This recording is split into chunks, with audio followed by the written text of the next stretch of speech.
Hace unos días habíamos comentado que el presidente francés Emmanuel Macron se iba a reunir con el presidente de Brasil, Luis Ignacio Lula da Silva, para intentar convencerlo de que apoye a Ucrania, para intentar que envíe armamento, municiones a Ucrania y que de hecho se alíe contra Rusia. Recordemos que Brasil es parte de los BRICS, al igual que Rusia. ¿Cuál ha sido el resultado de esta reunión y de la estrategia del presidente francés? Vamos a comentarlo.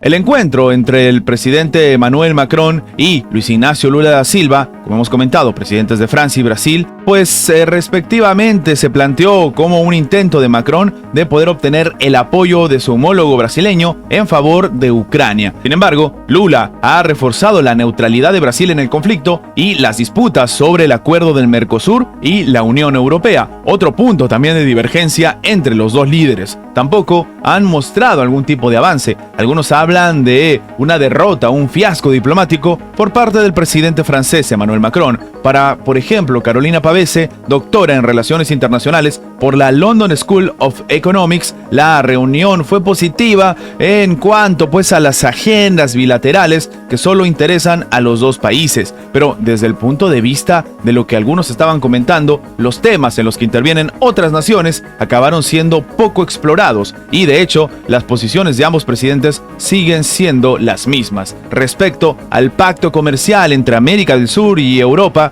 cree que no se imagina que Macron sorprendería a la Unión Europea y a los franceses anunciando un cambio radical en su posición. Y es que básicamente Francia está oponiéndose, está bloqueando la firma del acuerdo y esta es la postura que tiene Macron. Esto envía pues señales de que no solo a los empresarios, sino ante todo a Francia, básicamente están reanudando una relación importante y sobre todo intentando estrechar lazos, también en cuestiones económicas. Esto no debería entenderse como un cambio de postura en relación con el acuerdo, terminó opinando el especialista. Aún así, según subraya el presidente francés, espera que la cuestión ucraniana acabe en un lugar destacado en la agenda del G20, cuya presidencia temporal, oh sorpresa, recae en Brasil. Es decir, ahora se entiende toda la estrategia que estuvo detrás del presidente francés Emmanuel Macron, pero aparentemente el hecho de que la presidencia del G20 sea por parte de un país que es miembro del grupo de los BRICS, que comparte pues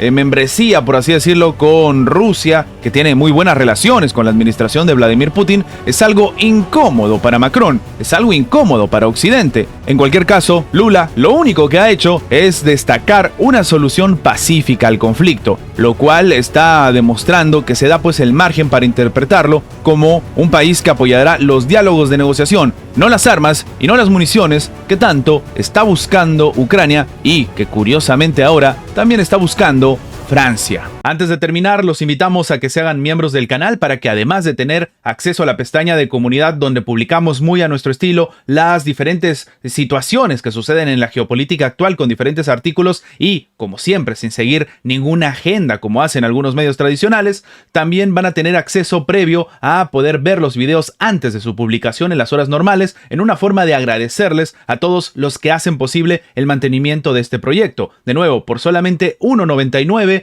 tienen estas ventajas en forma de agradecimiento por apoyar a mantener este proyecto. Sin más que agregar, nos vemos en la próxima.